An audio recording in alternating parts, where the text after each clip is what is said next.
Hey guys, welcome back to PepTalks Podcast. This is episode 5.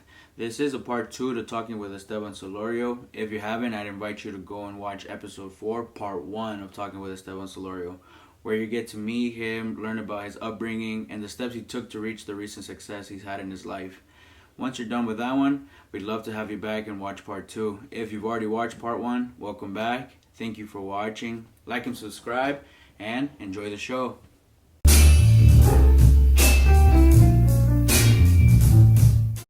And we're back. Yes, sir. Sorry, guys, some technical difficulties, but we're at it again. We stopped off at basically talking about kind of going out of your way to fulfill what the world wanted of us, doing the 9 to 5, Yes. getting ahead of, and working for somebody. Hey, be good at your job, which are good ethics to carry. Yeah. But I feel like I did get carried away a little bit with how many, like, all the hours I had to put, getting away from what your dreams were, how passionate you could be about something. Yeah. Especially, I mean, I'm trying to remember where we picked up, but especially today where, bro, everybody right now is like tight. Everybody right now is, and not that like we're tight, like we're all broke. It's just like everybody as a society, we're all experiencing inflation, together, and unless you're that 1%, and that 1% is 1% for a reason, because it's a very small group.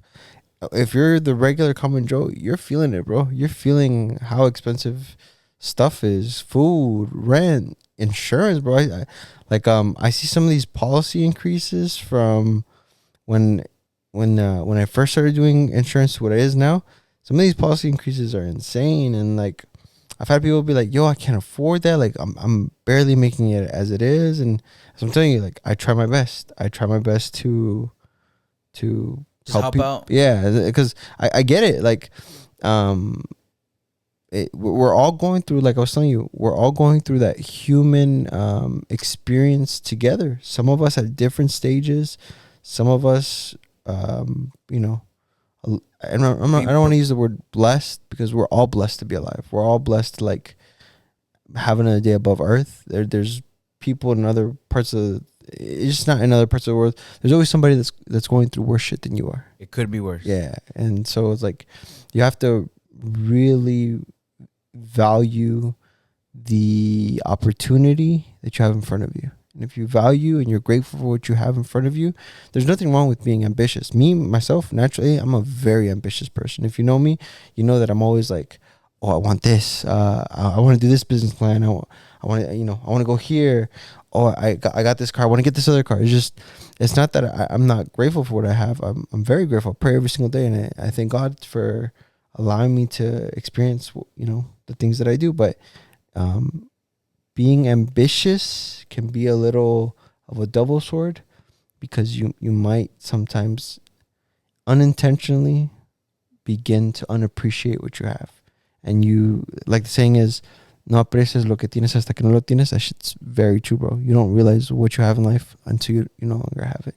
Yeah, I feel like right now in the past years, if I really look at them, I spend a lot of time focusing on that, on the what I don't, why am I not where I feel like I should be at.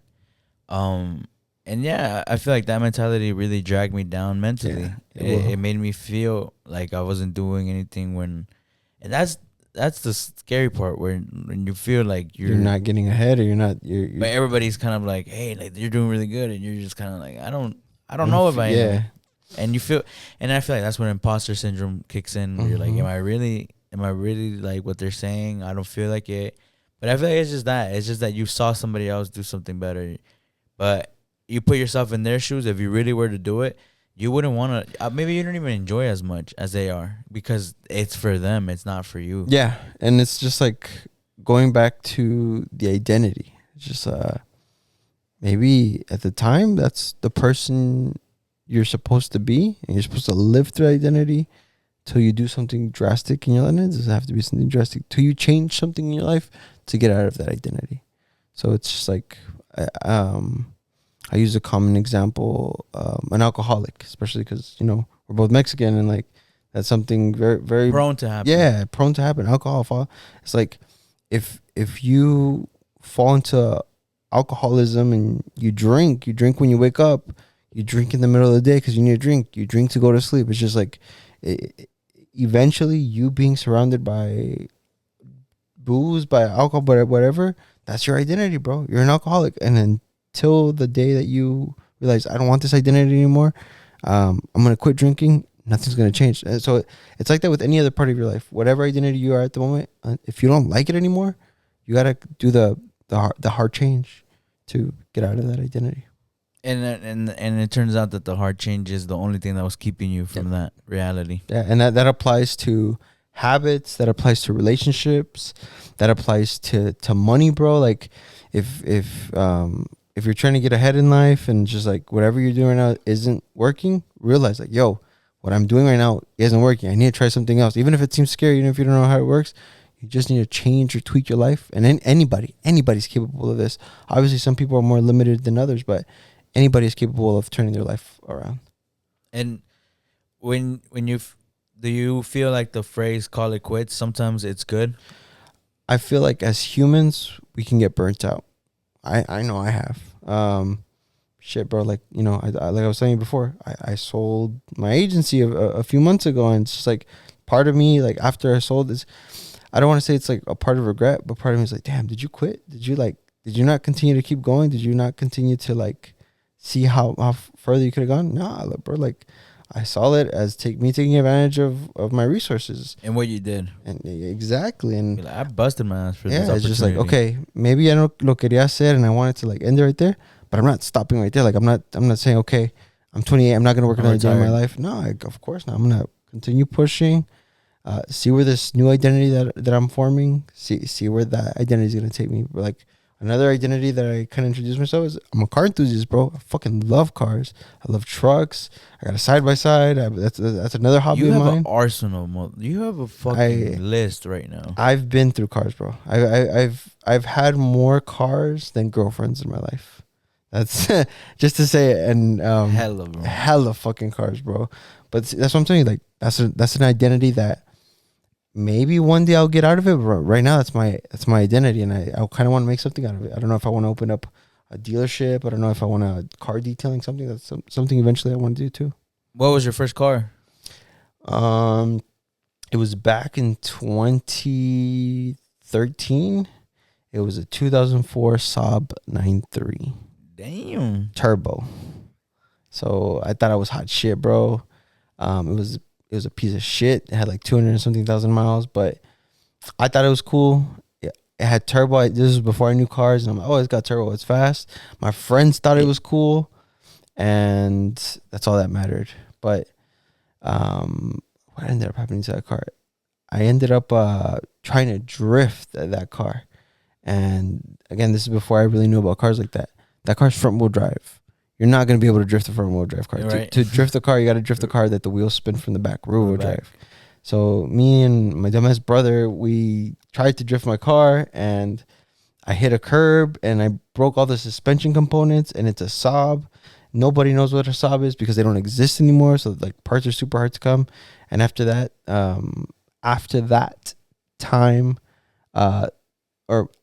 event, the car just sat. The car just sat there for like a little bit. I had to go to junkyards and try to figure out how to fix it. Find it, yeah. And I didn't have no money. So all of this was like YouTube hope and like favor. So I had some friends that were more mechanically inclined than I was, and they were kind of helping me fixing it. Me and my brother at the time, we tried to fix it as best as we can, and we got it good enough to where it worked. And I just ended up doing the best thing in my environment at the time. Once I got it kind of good enough, I traded that car for a 1987 Camaro. I remember that one. IROC Z, bro. That car had my ego high as fuck. That car, I thought I was hot as shit, bro. And same thing with that car. I was stupid. I probably had that car for 2-3 months, and I was racing a buddy of mine who had a brand new Camaro. It was a V6 piece of shit, but it was obviously way faster than my 30-40-year-old car. And he's like, your car's slow. I'm like, bro, my car's a V8. Your car's a V6. Like, I got it. But no, my car was slow. my old ass Camaro lost to his brand new V6 Camaro. And My brakes were so bad that when we were racing, there was a red light coming, and I pressed the brakes and my brakes locked up. My car was so old it didn't have ABS. So instead of stopping like a modern car, that car just continued to slide. And guess who I slid into? I slid into my friend's brand new. Oh, what the fuck? And that's how I got rid of that car. So I went from the Saab for a few months. Then I went to the IROC. And then after the IROC, my dad gave me the family Navigator. So I was whipping around the black Navigator, and it was nice. It was okay, but I remember it would always turn off. And this is when I first started dating Vivi, and I would make her push the truck. Like, you have to push it a little bit to kind of wiggle the key to get the sweet spot. And only I knew how to get to the sweet spot. So I remember she would not push the first time you said that, huh? Yeah, nah, that's the story we tell. Vivi and one of her best friends, Michelle. I would get two girls to push the big ass SUV, and I would turn it, and we would turn it on. And then from the Navigator, what did I go from the Navigator? I had the Navigator for a little bit. And what happened to that truck? Either my pops sold it, or did it break down? I don't remember if my pops sold it or if I crashed that one. But my pops ended up giving me his Saturn, 1996 Saturn. Ugly. Out of all the cars, the ugliest one that I had, but it was free. Like, my pops gave it to me. So I was like, yeah, I got a car. Like, no. I remember what happened. I can't believe I missed this important step. The Navigator that I had, I convinced my pops to trade it in for my first 350Z. I was like 18. I was probably making like no more than $1,000 a month. And my dumbass thought the best thing to do would be to trade in the Navigator that I had for a 350Z. A used 350Z. And you were walking on stick shift, and I didn't know how to drive stick shift. Yeah, bro. Like, if I thought my ego was high, I thought I was like the baddest motherfucker that there was. And same thing. I had that car for a little bit. Didn't really know how to fucking drive stick. That car was my first. The Camaro was first, but that was my first stick car. That's rear wheel drive. And I was just fucking around. I was fucking around, trying to drift, trying to do all sorts of shit, getting into all sorts of trouble. And I remember one day I was coming back from work.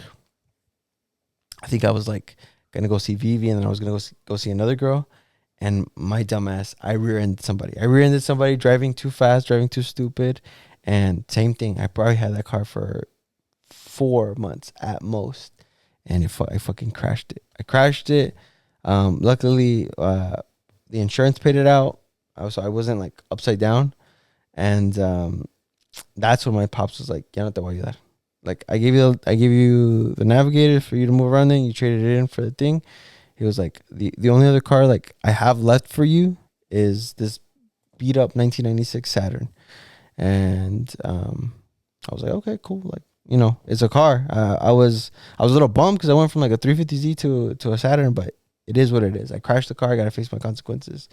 And I probably had that car for a good year. I had that one for a good year when same bullshit happened, bro. I was driving on the freeway. It was raining. Some car cut me off. I hydroplaned and I crashed that car into the fucking median, the concrete median. And same thing. Wrecker came, took it. I went to the emergency room.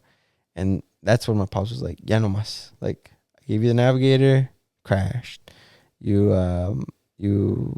tried to fuck around with the Saab, you broke it. You crashed the Camaro, done with. I gave you the Navigator, traded it in. I gave you you got a 350Z, crashed it. You crashed the Saab, or you crashed the Saturn. And then he was like, I'm not helping you anymore. I'm sorry, you're my son, I love you, but like, no mas. And I was like, fuck, I ain't have no money. Well, I had a little bit of money. I didn't have credit. I was only like 19, 18 at the time. And I bought my 2004 Honda Accord from a buy here, pay here. That's the only car I could afford at the time. I had just enough for the down payment. I didn't even have enough for insurance, but the buy here, pay here guy was like a family friend. He was cool enough to let me drive it off the lot with no insurance. And I think I was paying like $240 a month for the car. And I was proud of myself because I paid that car off. It took me like 2 years to pay it off, but I paid that shit off, bro. I was fucking proud of myself. And there's a little step, huh? It was a little step up. It's like it was a setback for a major come up. that car was the first car I stopped getting into accidents in. Like when around this time was when I was in insurance and I kind of like started kind of getting my life together. And I was like, okay, I got to start being responsible. So I stopped driving as crazy as I was. I stopped crashing, and I finally did the right thing. I finally sold the car and I traded it up to another one. I got my 350Z number 2. From 350Z number 2, that one I did crash. I'm not gonna lie, but that one wasn't my fault. That one I got T-boned with my boy Nico. I forgot what happened that day. I think Nico needed help with his car. He had a really fast car. I forgot what car he had. It was either Firebird or the Neon. I forgot which one it was at the time, but it needed help, and I went to go lend him a hand, and I was trying to show off, and I'm like, yo, let's go take that 350Z for a ride. And I was going. This one truly was my fault. I was going, and some lady tried to jump the light on Austell Road, and she fucking T-boned me, bro. She T-boned me in my 350Z that I had bought fucking cash. Like I sold the Accord, and I had some money saved up, and I bought that shit cash, and I thought I had just put 370Z wheels on it, Nismo wheels on it, and I'm like, oh yo, like this car is it. And this lady T-boned me, man. And the crazy part about that accident, I got T-boned on the same street where my twin brother passed away. And the even more crazy part about that, the firefighter that pulled my brother out of his car accident was the firefighter that cut me out of that car, bro. Like, fuck. Yes, bro. Like, I remember when my mom got to the scene of the car accident, she was calling my brother's name. She's like, Rodrigo. And people were like, it's Esteban. Like, Rodrigo passed away. And like, no, it's Rodrigo. She's just She was just reliving, yeah. And I felt like shit, bro. But by the glory of God, all praise to the Most High, nothing happened to me, bro. A few scratches underneath my chin and like a couple of bruises. I ain't breaking nothing. I came out alive. My boy Nico broke his arm. And this was around the time when my girl was working at the law firm. And she was like, make a little personal injury claim. Back then, nobody was doing this. Back then, you're like, nah, like I'm not gonna sue the insurance. I'm scared. But now it's so normal. So normal to get into an accident to like collect a little insurance check. Don't be ashamed of it. Like if you truly like, feel like you're in the right. Yeah, do it. Like I'm an insurance agent. I'm not promoting anybody to like commit any sort of insurance fraud. But if you are severely hurt, you have a case, and you can make a little, you can make a little check. So I did it, and that's when I feel like right around that time is when my life is when Esteban started like figuring out who he was. Okay, like I'm Esteban, I'm a hard worker. Like I paid off my own car by myself. I got my own insurance license. I started selling policies. I started making my own money. Like, all right, let's step up the notch. Like let's really turn it up. And guess what I did with my settlement insurance? I went and I bought another car. I ain't invested. I ain't do nothing. I went straight as soon as I got it, and I bought a 350Z Nismo. And for the followers that don't know cars like that, 350Z Nismo es el chingón del chingón. It's like the holy grail of cars in general. And I was 22, I think, or 23. And man, like every car that I've gotten, my ego's always kind of gotten higher. So like my ego goes up with a higher, and I'm like, oh, I gotta outdo my last car. I can't be a little bitch. I can't I can't get a step backwards. I mean I can have a daily, but like my main car has to be better than my next main car. And I had the 350Z Nismo. That car till to this day was the one car that I've had for the longest. I've never held on a car for more than 3 years. I had that car. That was my daily, a 2-seater. That was my car where like I would take Vivi out in. We'd mess around in the two-seater car. I would do donuts. I would drift. That was my. You would drive far with it too? That was the car I was driving every single day. Low as fuck to Norcross. Like I did not care. But that car was my identity. Like I was the Nismo. I was a Nismo guy. That was my identity at the time. And I made a lot of connections. I got a lot of JDM friends because of that car. That car did me very well. To this day, that is one of, on my chart of like, on my list of cars, that's one of the cars that's probably at the top. Okay, I was gonna ask that. Like, what's one of your cars? 350Z Nismo, without a doubt. Out of all the ones you had a lot. It's because like with cars, again, going back to the identity, it opens up world. It opens up, like, it connects you to other people that are like like-minded. So a motherfucker who had like a Saturn and a Honda Accord to like now a 350 Zenismo, like yo, what are you doing? Like, how'd you get this car? First of all, how'd you find a car this rare? It's rare to find, and I had it, and I wasn't like the traditional car owner back then. Now I am, but back then I wasn't the type of guy where, like, you got a nice car, you're gonna wash it, it's gonna stay in the garage, you're not gonna drive it, you're gonna try to keep that thing as mint and as clean as possible. Nah, I'm the type of guy like, I got a badass car, I'm gonna whip this Enjoy whole. it. Yeah, exactly. And post 350Z Nismo, Esteban went to the most like common, most like stereotypical sports car, and I wasn't happy. I bought a Mustang, bro. I remember that one. I bought a bright yellow Mustang GT50. It was cool. It had racing seats. It had a white shift knob. It was, at the time, that was one of the fastest cars I had. It was really cool. And I got rid of that one because I transitioned into that was when I was transitioning from an employee to a business owner. I was like, this car is not practical. I had bad credit at the time. I got a high ass interest rate, and that's when I started like caring about like my finances and shit. Back then I didn't give a fuck about finances. I'm like, money comes and goes, but once I got the Mustang, I started caring about my finances. I was like, I got a bad deal on this car. I'm gonna get rid of it. So I traded the Mustang for a Genesis G70 6-speed. That was my first brand new car. It was a nice one. 0 miles off the lot. It had like white interior, cream leather interior. It wasn't another very common car, but it was fun. Again, rear wheel drive, 6-speed, brand new. So like, I could fling that car around and not worry that it would break down. And if it break down, I had warranty, so it's like, I don't give a fuck. I'll take it back to Genesis, and Genesis will fix it. And I that car was a very good car. I probably, like, looking back at it, that's the one car that I should have never gotten rid of. That car, when I got it, it was around COVID. I got it with 0% interest, and I traded in the Mustang, and I lost money on the Mustang. Like, I had negative equity trading in the Mustang to the Genesis, so I kept it on for a little bit, and I took a little bit of an L, but I had 0% interest, so I didn't care.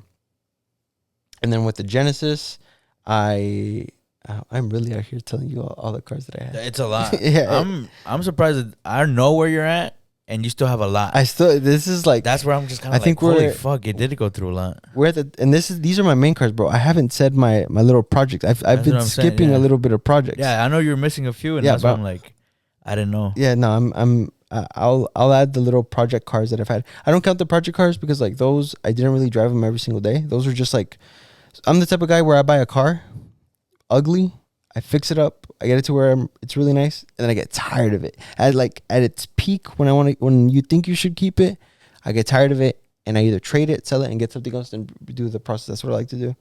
But moving back to my main cars, the Genesis, my wife ended up being pregnant. We needed an SUV. I was already a business owner at this time. I was already running my first agency, and I found out something about tax write-offs. I found out that one of the best reasons why, and not necessarily just a reason to be a business owner, anybody, if you have the opportunity, if you're doing a side gig and you can open up an LLC, do it. It's not that much work, but you can start taking advantage of these tax codes. And one of the tax code, I think it's section 179, is any business owner can buy a vehicle. It changes, so I might be a little bit wrong, but any vehicle that's 6,000 pounds or greater, it could be a Tahoe, it could be an F-150, F-250, it could be any heavy ass car, could be a BMW X, I think X6, could be a fucking Lamborghini SUV, could be a G-Wagon. You can write that bitch off at the end of the years in Texas. And when I found out that I could do that, I went ahead and I bought my wife a Genesis SUV. That was the first vehicle that I tax wrote off. I'm like, I thought when I did it, I'm like, oh, I'm such a smart man. I bought this car to write off, and I didn't really understand write-offs in the beginning. But then I'm just like, oh, it only helped me this much. I thought the car was gonna be free. Yeah. Like, yes, it helps you, but you still got to pay for the car. That's the one misconception. That's when people forget that yeah. I'm like, yeah, you get all the write-off, but you gotta pay. You still got to pay for the item. Yeah, exactly. So you can't just like buy something and be like, oh, it's a tax write-off. Well, yeah, it's a tax write-off, so you pay less taxes, but you still got to pay for the item. It's because we hear it from the people who have like millions sitting, and they're like, I gotta get rid of this. I gotta get rid of this money. I gotta get rid of this profit, so I don't pay taxes on the profit. Yeah. So what people do, and it wasn't until like I lived through it. If you make a lot of money in your business one year, Uncle Sam's gonna want his check, his cut. The bigger you make, the more he takes. It gets so bad that if you make a lot, Uncle Sam can take half of that shit. So, you know, I don't know who you are, but I don't think anybody in this world likes to pay taxes. I don't mind paying my fair share, but like when you make a lot, it's like, why do I have to give the government half? So no. So what people do, and again, tax code, there's nothing wrong with this. My wife gets onto me all the time about this, how it's not right. But if you make a certain amount and you buy certain things, you count it as a expense and it decreases your tax liability. So just an example, if your business made 100 bands and you're going to be taxed 30%, 30,000 of that goes to Uncle Sam. But if your business made 100 bands and you spent 90 bands of that on a truck, you can write off the 90 bands and you're only going to be taxed at the 10,000 that's left. Which again, it's a tax loop, but business owners and everybody at the top is doing it. There's nothing wrong with that. Don't be afraid to do little things like that. So once I kind of found out that little tax code, and now I'm a business owner, and I got this little ego mindset where like, all right, every car that I have has to be a little bit better. I'm just gonna cut it short. I went from a Genesis, and then I bought some of these weren't tax write-off. I'll say which ones were. I bought a AMG C63. Clean as fuck, bro. Then I bought It had the bucket seats, right? That was the wagon. That was the E63. I'll get to that one in a little bit. But I had the C63, an older one, but clean as fuck. Then I bought the Raptor, F-150 Raptor. That was another one of my identities for a little bit. Clean as fucking truck. That was one of my tax write-offs. What was another one that I bought after the Raptor?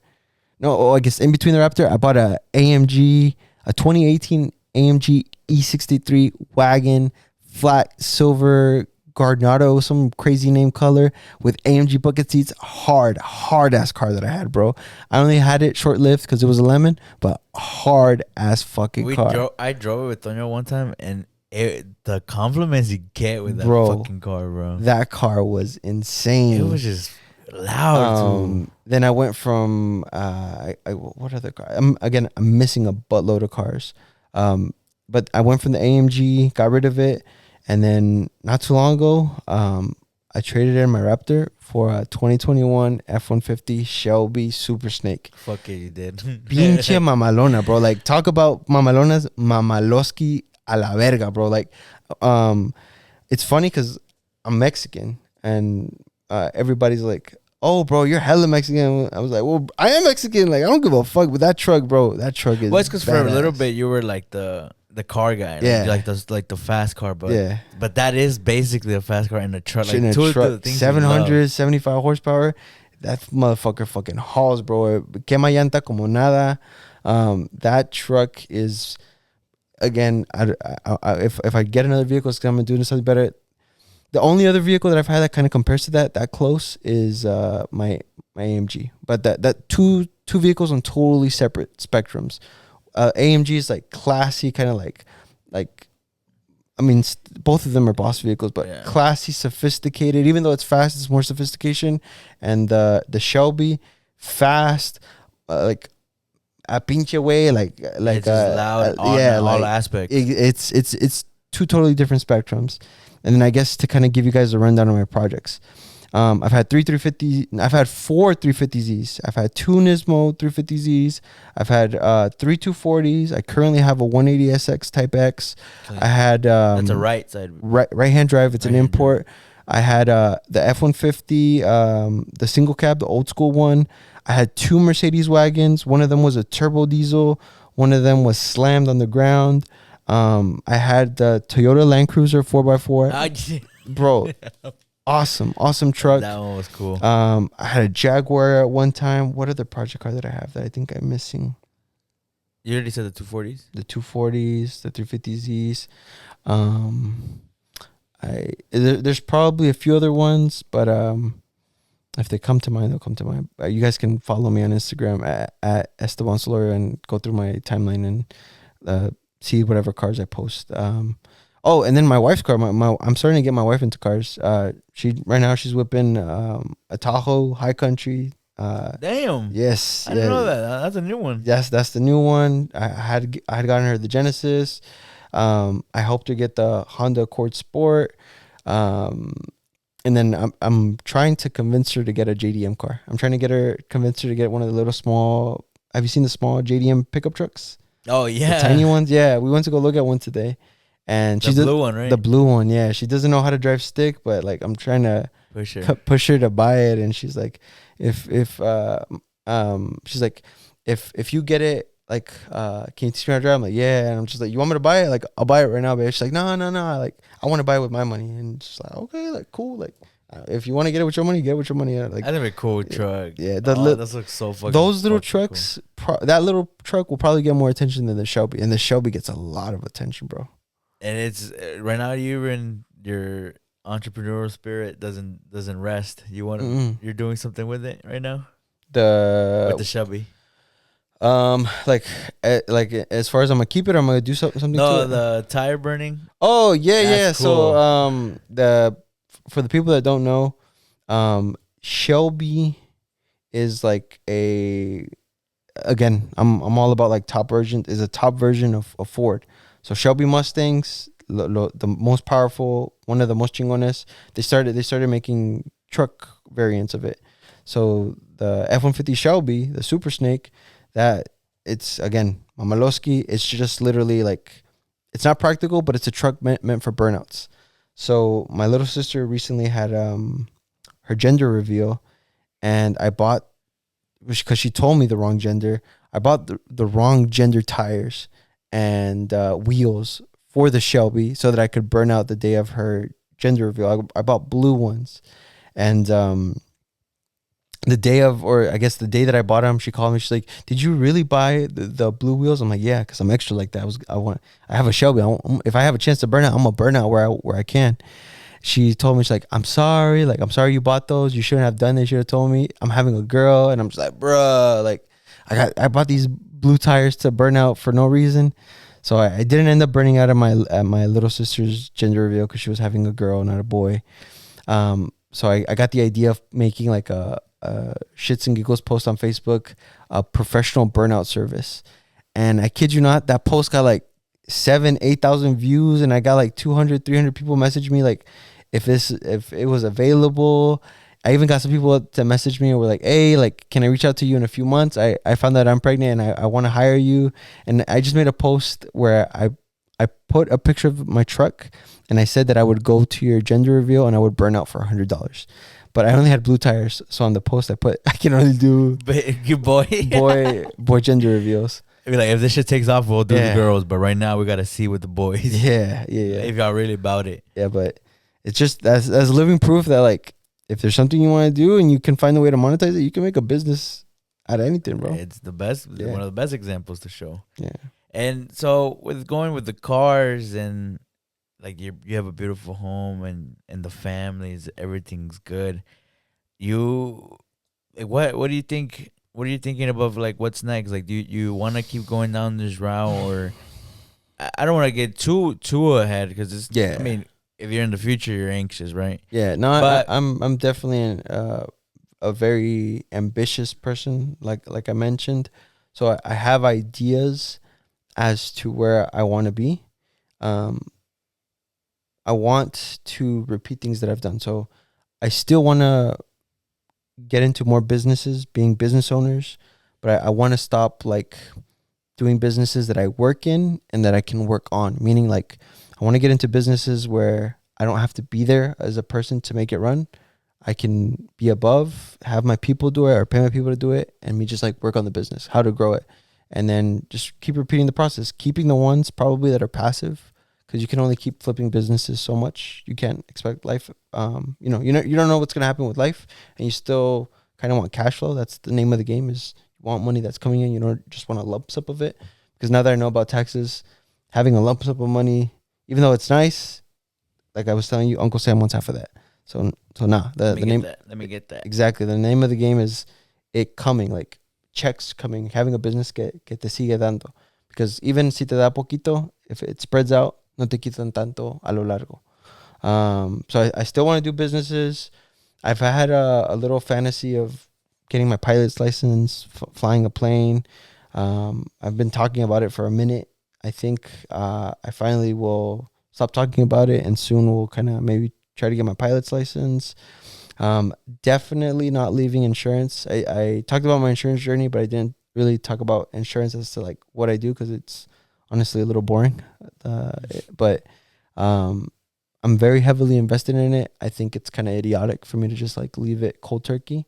So still in some way, shape, or form be in the insurance business. My wife, I helped my wife get her own insurance agency, and she's running that. She's running her own office now, and I can kind of like piggyback off of her to stay in insurance if I want to. But also the camiones, trailers, I also kind of like that because my dad's was a trailero for 30 years. So if I tried it at its peak when everybody and their mama wanted to be a truck driver and get their CDO. Yeah, when everybody was like, it was a phase. Well, I mean, because it's a necessity. It was I think 2020 when COVID happened, when stuff wasn't being moved and when stuff needed to be moved. People emerged. People were like, people were paying way more than they usually paid, and everybody was like, a truck only costs 30,000, a trailer only costs 10,000, 40,000, and you're telling me I can make 20 to 30,000 in 1 month? Like, that's no brainer. I can make my initial return of investment back in 2-3 months, but it's not that easy. It's a lot more than that. It's dealing with drivers, dealing with tired drivers, dealing with brokers, fuel going up, inflation going up, insurance getting more expensive. It's a lot more than meets the eye. And I did that one for like a year and a half, and in like half a year, I'm proud of myself on that one. I'm a very upfront person. I try not to BS. I try to be very upfront. On that one, in half a year, we hit 6 figures in that business in half a year. Ask me how much profit we made. Nothing. We ain't make no profit on that one, bro. Yeah, it's like we grossed 100 bands, but over 100 bands, but we ain't make nothing. So on that one was like my reality check of business. Like you can make money, but the point of being a business is you want to make profit. You want to make ganancia. You don't just want to like do a business where you're not earning something. Yeah. So now that I kind of went through that phase, I kind of want to do businesses that are profitable.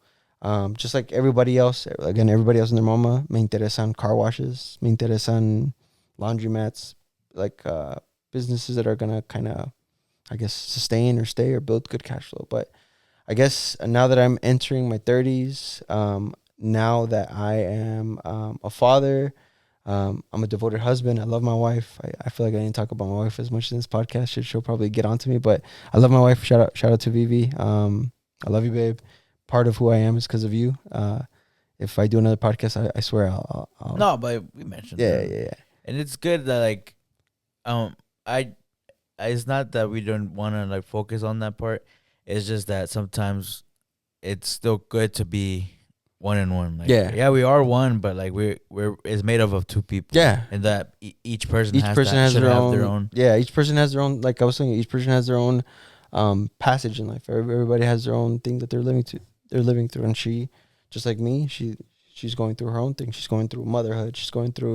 She is now getting into entrepreneurship. Like I'm showing her about taxes. I'm showing her about payrolls, how to open up LLCs and stuff like that. So she's now going through that I went through a few years ago.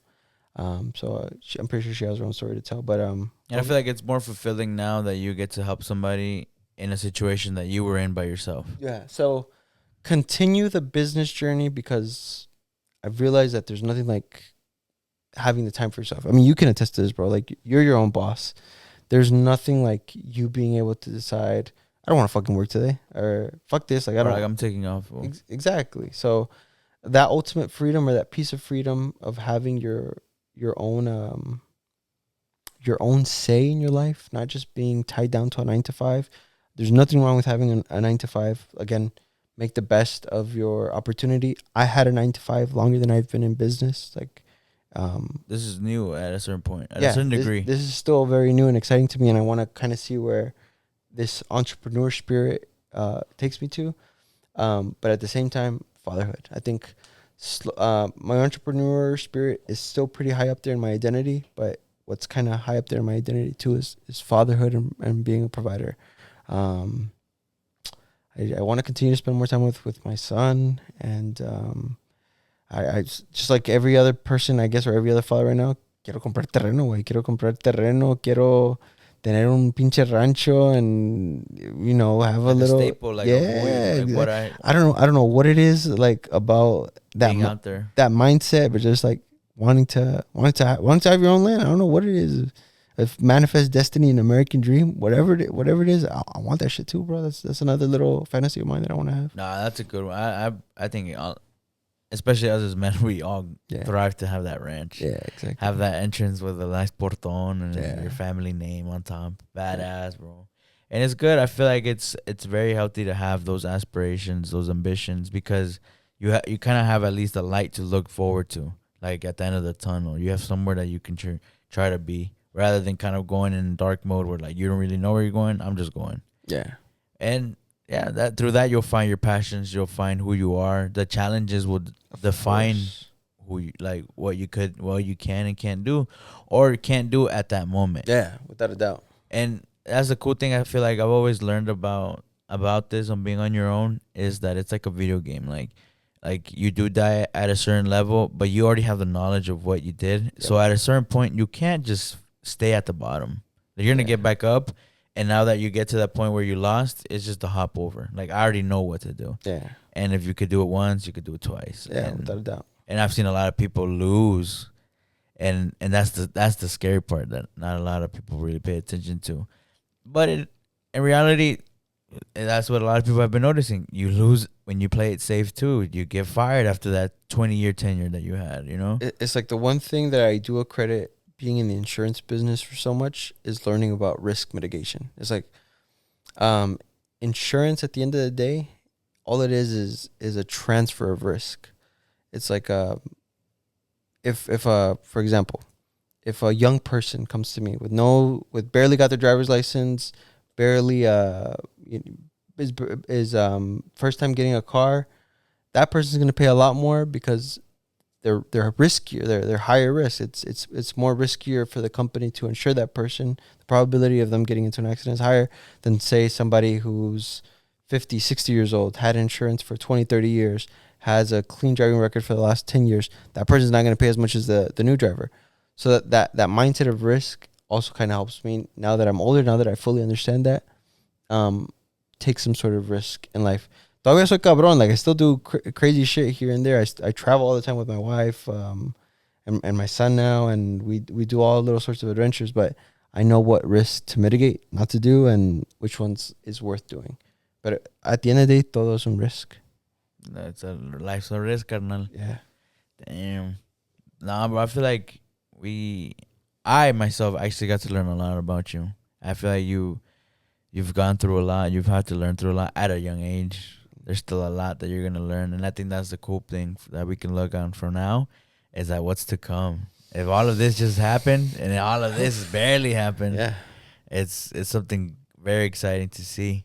Hope. I mean, if it doesn't, it doesn't. But like, it's part of life, and if it does, it does. Like I was telling you, the trajectory of life. I don't think like I once did before, so I might not repeat the same mistakes that I made in the past. But the person that I am now, the person who I end up becoming, or I guess the way to word it, the things that I've gone through in life have made me the person that I am now, and the things that I'm gonna continue to go through life are gonna make me the person that I am then. So it's just like, don't be afraid of that process. Don't be afraid of where you're gonna end up being. Take the risk. Start a family, have a business, buy a house, quit your job if you're miserable. If you're in a miserable relationship, quit the relationship. Like, don't be afraid to kind of change it up to get to where you want to in life. And like in the movie, when he's like, when it's the scariest to jump is when you're supposed to, because it's something telling you. Some people are like, it's something holding you back, but I feel like it's something pushing you, and you're not realizing it. Yeah. And it's kind of like dragging you, like, come on, like, bro, like, just hurry up, like, you're almost there where you need to be. That's where I feel like people maybe could confuse the push is more of a pull. Yeah. You're getting pulled to the person that you could be, and sometimes we, just because it's out of our comfort zone, we neglect it for a long time. I feel like that happened. I was talking like that with Lalo. I told him, like, I feel like that was getting away from me. Like, the person that I knew I could be was so close yet so far, and that confused me. It irritated me. It made me feel kind of like, well, where am I falling off that I don't get to be that person, and I want to become that person. But it's overcoming all of those little things that maybe we overlook do become roadblocks. But you acknowledge it, though. You caught on to it. And you started implementing little changes in your life. The one thing, or it's like we were talking about before with our parents, with the older generation. Some people just kind of like acknowledge it and don't do nothing to ever change it. And then like the one example I see, somebody's in a horrible relationship. They're married, they have kids, and they realize like, oh, this isn't the person that I was supposed to get this relationship off years ago, and it's 20, 30 years, and I realized that I really don't want to be with this person. It's like there's nothing worse than losing time. There's nothing worse than losing time, realizing like, oh, I should have done this before. Why didn't I do it? And I mean, I guess to be on that train of topic, that risk will help you lose that will help you lose the time and help you feel that sense of regret later on. I'm in my eyes, I'm still young. I'm 20. I'm 28. I hopefully, if, you know, by the good grace of God, I hopefully got another 40, 50 years or more left in me. But I don't want to be 40, 50 years down the line and say, fuck, I regret doing this, or, oh, why did I ever sell the agency? I never bounced back from it. No, I was like, continue living life, and the way that it ends is the way that it's supposed to go. With that, being young and having that success come, do you feel like it was you feel pressured, or you feel like, I got this, like I'm way more prepared than I thought I was? I don't want to feel like, I don't want to seem cocky, and I don't want to be like, no, I got this, I can do it like that, because you never know. Life is in waves, bro. Like anything could happen that keep on mañana. And then being in insurance, I see crazy stuff happen at all times. But being an entrepreneur, reaching a level of success at a young age has taught me to learn and has taught me to think differently. Probably like if I would have not taken the risk, and I still would have probably been just like, if I would have never left the first agency, or I just kind of would have done, I wouldn't have been in the ownership stuff, but I wouldn't have done those leaps of faith to get to where I'm at today. So, I guess reaching that level of success at a young age, going through what I went through, has showed me to not be scared of what's to come. If not more welcoming. Exactly. If, let's just say, if the next year or so of my life is struggle, it's struggle for a purpose. Like if it's struggle for my health, if it's struggle financially, if it's struggle in a relationship, if it's struggle with my kid, whatever it is, it's for me to learn a lesson from it, for what I'm going to combat and what my identity is going to be after I go through that. Amor fati. Yeah. Lover of fate. Like you're ready for whatever's to come, and you're going to love every aspect of it. Yeah. I think that's a really good fucking point. I think that's a close to ending point. Yeah. I feel like now we're caught up, and we're really excited to see what the next story of Esteban is gonna be. I'm excited. I'm really, that I'm always rooting. Yeah, bro. I'm always happy. I always say that I'm happy seeing people be good at something, and something that it took them forever to realize it, or to acquire that skill, or to be have that mindset. It takes a lot to get to that point. Yeah. Especially when you're in that race. We're not in a race, but you're in that search. You're in that, like trying to get where you want to be as a person, and you see somebody get it, I've let go of that envy, more of like admiration of like, oh man, like I'm close too. Like he did it, he got there, and I see how good it makes him feel, and you're like, that could be me. Like I just gotta keep going. Yeah. You get to see it's what you see and how you put it. Yeah. Instead of being like, oh, why does he have that? It's more of like, fuck yeah, like okay, at least I have an example of what can be if I just keep fucking keeping my head on. That's what's up. Before we wrap up, anything that you want to like shout out, anything coming up, or you want to give, I don't know, like tag or whatever you want to do? No, I mean, I would give a shout out to my boy Pepe. Like he said, he had done these podcasts in the past, kind of took a little break on it, and I'm proud of you, bro. Like I'm proud of you for like not giving up on something and also seeing you where you come at. So shout out to my boy Pepe. Listen to his podcast. I guess I got to shout out my wife's business. Shout out to my wife, Bibi, to her insurance agency, Buena Vida. She's on the come up too. She's a good agent. Yeah, she has a good role model. And then I guess a message to the audience: don't be afraid to make the change in your life to get you to where you want to be. Change is necessary. Yeah. That's the seasons, right? Yep. The seasons come and go, and the world keeps running. Yep. And change is what it does. Beautiful, brother. Yeah. I appreciate you coming on, and I appreciate everybody listening. If you're listening from the top of the mountain, or if you're listening from the bottom, you're gonna get one way or another. You're gonna get to somewhere. You just gotta keep pushing. Yeah. Thank you, guys. Thank you, bro. Appreciate you, bro. This is a good one. A lot of shit went to get this fucking recorded. I'm gonna keep figuring it out, but I'm just glad to capture this, bro. Likewise, bro. And hope to see you soon in another episode. All right, then, man. Y'all be good. Y'all enjoy, and just keep following. We're gonna try to make this something big. Yes, sir. Thank you very much. All right, then, guys.